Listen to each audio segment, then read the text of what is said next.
Assalamualaikum warahmatullahi wabarakatuh. Saya Nur Firmausari dari kelas 11 RPLB akan sedikit menjelaskan mengenai materi basis data. Pada video kali ini saya akan menjelaskan materi sebanyak 12 soal.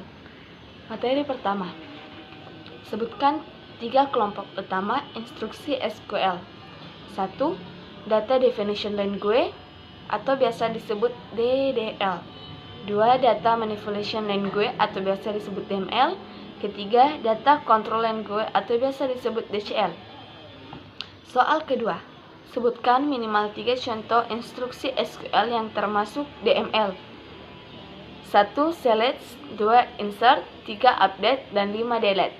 Soal ketiga, sebutkan objek-objek utama pada Microsoft Access. 1. Table, 2. From, 3. Query, dan 4. Report. Soal keempat, sebutkan fungsi masing-masing objek utama pada Microsoft Access. 1. Table. Table berfungsi untuk menyimpan data. 2. Query. Query berfungsi untuk mengolah data dalam table menjadi satu informasi yang bisa dimengerti. 3. From. Untuk mempresentasikan ke user atau menerima inputan dari user data-data dalam table bentuk interface guard atau tombol dan lain-lain tombol Windows. Soal kelima, sebutkan filter-filter untuk membuat table pada Microsoft Access.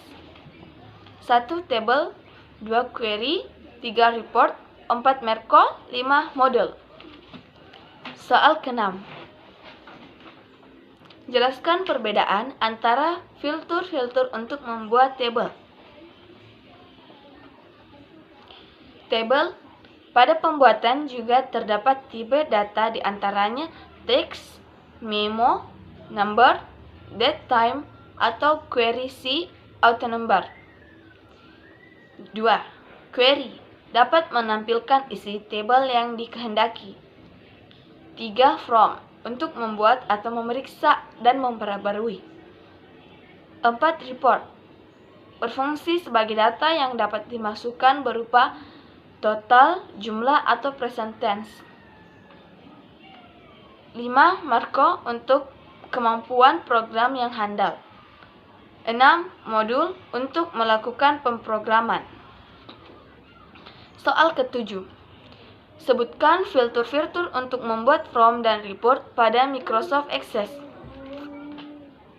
1. From, filter yang gunakan adalah filter Design View. 2. Report, from navigation. 8.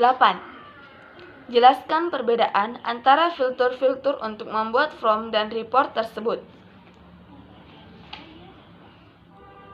Perbedaan filter-filternya yaitu perangkat yang terlihat secara fisik dan tidak dapat dirabah untuk membuat form. Jika ingin report pada Microsoft Access, perbedaannya adalah perangkatnya terlihat jelas dan tidak bisa dirabah. Soal ke-9, jelaskan perbedaan antara from dan subfrom. From digunakan untuk membuat, memeriksa, dan memperbarui, sedangkan subfrom berguna untuk menampilkan data dari table dan query yang mempunyai hubungan suatu ke banyak. 10. Jelaskan jenis-jenis data dari objek query. Jenis-jenis query. 1. Select query akan menampilkan record dan dalam bentuk dataset berdasarkan urutan valid yang diseleksinya. 2. Make table query, suatu query yang akan menampilkan data dengan bentuk baris dan kolom judul berdasarkan dari view yang kita seleksi. 3. Make table query adalah suatu query yang menghasilkan suatu table baru dari hasil-hasil seleksi file-file. Update query berfungsi untuk melakukan edit data, perubahan terhadap rekor-rekor yang ada pada suatu table yang diubah hanya berlaku pada view yang telah diseleksi. Append query Hasil dari query ini akan menambahkan data terhadap suatu tabel yang diseleksinya, di mana view yang akan bertambah jumlah rekornya hanya berlaku pada view-view yang telah diseleksi. Detail query. Hasil dari query ini akan menghapus rekor data dari rekor yang dipilih berdasarkan kriteria tertentu. Jelaskan fungsi dari from navigation. From navigation dapat digunakan untuk mengatasi data atau mengisi data, menampilkan report dalam bentuk from. Soal ke-12. Jelaskan fungsi dari switchboard. Switchboard berfungsi untuk mendesain suatu menu dan juga membuat menu utama. Sekian dari saya mengenai penjelasan dari basis data. Assalamualaikum warahmatullahi wabarakatuh.